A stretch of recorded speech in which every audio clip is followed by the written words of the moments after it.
As I've gone further in my career, I've been very fortunate. Love those nuts. My favourite type.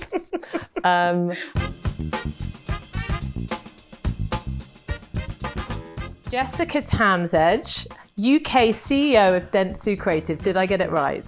Right. Thanks for being here. Thanks for having me. So nice. What does after work mean to you? Full transparency, sometimes after work she's still working, but mainly getting through the door as fast as humanly possible, seeing my 2 boys, and then instantly taking me out of my own brain. I find it quite hard to switch modes, and that makes me a little bit vacant sometimes. Oh yeah, well I'll also be on my phone, but my 7-year-old has now enforced attempted ban on the phone when I get through the door. Just try and not look at it. He calls it addictive. He tells me that I have a problematic relationship with emails. Does he use that phrase? He does, because I've used it in relation to TV and other devices, and now it's been wielded against me. I ask quite a lot of account people who they'd like to hear from, and your name has come up so much. I mean, even from back at Grey, you were clearly the most inspirational leader. And I'd love you to tell me a bit about what you think you led by in terms of example. I wouldn't suggest anything that I've done is necessarily the right blueprint for leadership. But if I think about Grey, that was where I held my first leadership role. So I was head of account management there, and I was very lucky to do that with Katie Jackson. So we led that team in partnership. But I properly invested in all of our business leaders and teams. And I think that extended to those that needed help and development. And I remember actually having some really tough performance development conversations with teams.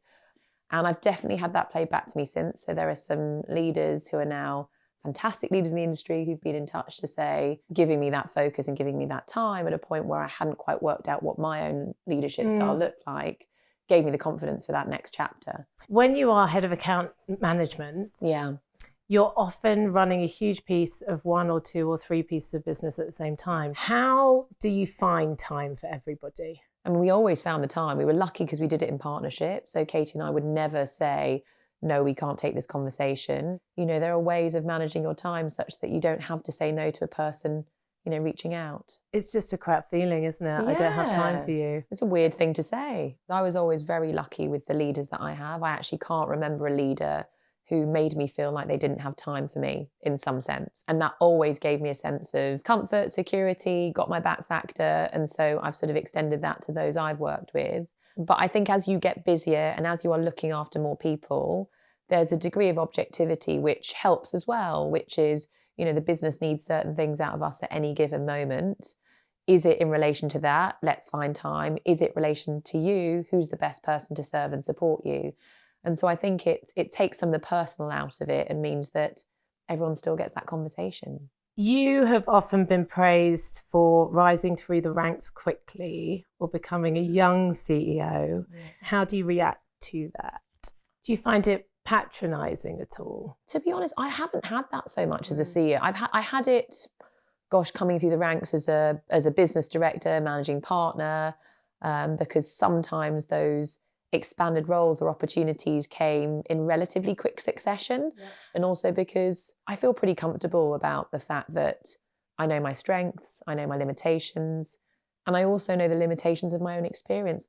When everyone points out age or how long someone's been doing something for, so experience, it does slightly bother me. I perhaps have that a little bit more with people using the language of female as a way to qualify leadership. So that's definitely crept in more for me. Historically, I'd have said, well, just call me a leader. I'm just a person that really cares about what I'm doing and is very committed. But I think as I have gone further in this industry and just in my career more generally, you do see how important it is to signal, signpost, remind people of my female leadership and that I have stayed the course and that it's possible for others. So that's the one where I've had a slightly challenging perception. Okay, shall we talk about leaning out? Yes. I am, as you are, from Sheryl Sandberg's Lean In era. And I let in so far, I think I fell over or I just wanted to lie down in a dark room.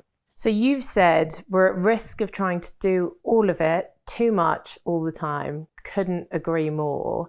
How do you sort of fish out what to do and when? So I try to adopt the mindset of what is the 1% that's going to shift the 99%, by which I mean there's always going to be noise and stuff coming at us. The nature of emails is that they are never complete. The more you respond, the more responses you get. It's about choice. And I think at any given moment, you can look at where the business is at, your role, and determine what's going to be the most impactful use of my time. And it's a very easy thing to say in abstract, much harder in reality, especially as you have teams depending on you and clients whose own businesses and needs are changing constantly. I try with my leadership team to always protect their sort of exec priority is what's the thing that you in particular can disproportionately affect? Because what that's going to do for industry, your community of talent, that is going to be disproportionately beneficial. And so trying to ask each of my leaders to go, what's that one thing which incidentally should bring you joy because it should play to your strengths and your passions, protect with all your life, and then leave enough space for the necessary noise that's going to hit you. I think we often don't assume we're going to be punched in the face 5 times a day by random stuff. Assume it, allow for it. So I think always having that as the what sits above the noise keeps you sane as well. So just going back to Cheryl's lean in, do you think it helped your career? No, it did not help. Well, it suggested things quite explicitly, like these are some of the sacrifices you will have to make in order to lean in, by which we mean do your job all the time and nothing else. And there was a chapter where she talked about her children crying for her nanny rather than for her, and almost accepting that as a necessary part of her success. And I read it before I'd had children, and it still sort of horrified me, to be honest. So I think, leaning in and being intentional with your focus, but that doesn't have to mean one part of your life to the detriment of another. I found it overwhelming. I felt like I was underachieving and I had to go for everything. And I do think it was around the time that I was having kids, and I just was like completely, like my brain was too full. Yeah. What I like about you, and we'll come on to this, is the art of compromise. So you've said, I've come to a state of realizing you have to find compromise in everything. Can you tell me a bit more about how you use compromise? Yeah, so I would be lying to say I don't say yes to too much stuff. I do. It's my downfall. And that's helpful to know as well. It's helpful to know that you haven't, because I'm quite a people pleaser. So I do like to try and say yes and achieve it all. But this is my year of no. So I'm trying to, maybe it should be my year of compromise. Maybe people pleasing when I was early in my career. I wonder if it's more around genuine overexcitement. I have a problem with being well interested in everything. And that is both, it's where I get my energy from. So I can't tame it too much, but I have to temper it more brutally than ever before, because my remit and my mandate is so clear here. Grow Dentsu UK, put Dentsu on the map as a creative force. I think there's an easier lens for me to now go, is it serving that? If not, why are you doing it?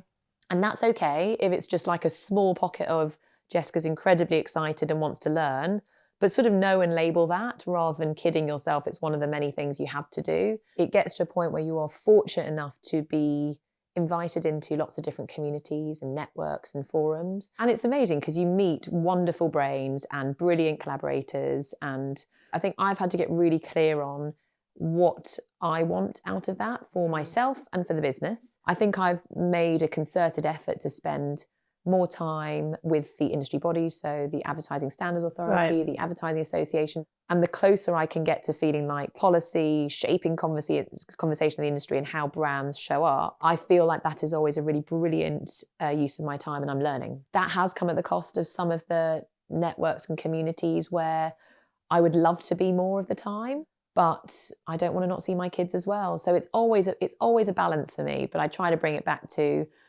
is this going to enable me to make a difference? What's your biggest professional mistake? Oh, I've got so many, I actually can't give you one. I've done so much. Everyone says that makes me feel so much better. One is the mayhem of COVID. So really young people in the house, eldest just having started school, husband, working, musician, caring for kids, but also had his own thing going on. And we were doing a pitch with New York, so we were working later in the day. I managed to sort of emotionally finish the day, close my laptop, run a bath, remember I'm doing this pitch, go back into the laptop, attend all my meetings, flood the house. No. So that was definitely a moment of like... How bad was it? Really bad. I managed to set off the fire alarm because it came through that. It was detected. Well, it highlighted that our fire alarm had some challenges, but our house was screwed. But it was my low moment, and I think everyone's had them. But that was a coming together of a lot of chaos. Yeah, like that. I mean, I don't like it for you. It's okay. We can all laugh about it now. What keeps you up at night? It's my people. How my leaders and my immediate team feel is the thing that keeps me up at night. If they're not feeling safe and brilliant, they can't perform. Our wider team suffer. Our culture feels it. I mean, I sleep pretty well, to be fair. We're all quite tired, aren't we? So bloody exhausted. Stuff we're thinking about as opposed to lying awake. Finish the sentence. If I wasn't in advertising, I would be a terrible pianist. Don't believe you'd be terrible. Well, so I played very seriously when I was younger. Being a pianist is very lonely. All of the things I've run away from in advertising, so I can be with people. So I think I'd be terrible, a bit lonely, but just like bashing away and having a go. What's the best piece of advice you could give those about to start their career in advertising? I mean, first I'd say thank you for joining the industry, because we spend all our time going, do the next generation even know we exist? So that would be first. And then it would be just stay mega, mega curious. It's your agency, its origins, your people, your clients. Spend as much time as humanly possible in their worlds with their products and services, because whether you are a account person or a strategist or a creative, our superpower as agency partners is being the voice of the consumer and knowing whether a brand talking to you in this way is going to feel interesting, relevant. And I think especially that younger talent coming through, they have that voice on tap. They are living and breathing our brands in action. So know that's your strength coming in and do that with confidence. That's it. That's it. We're done. Yay. Clever you. Thank you so much. Not at all. Oh.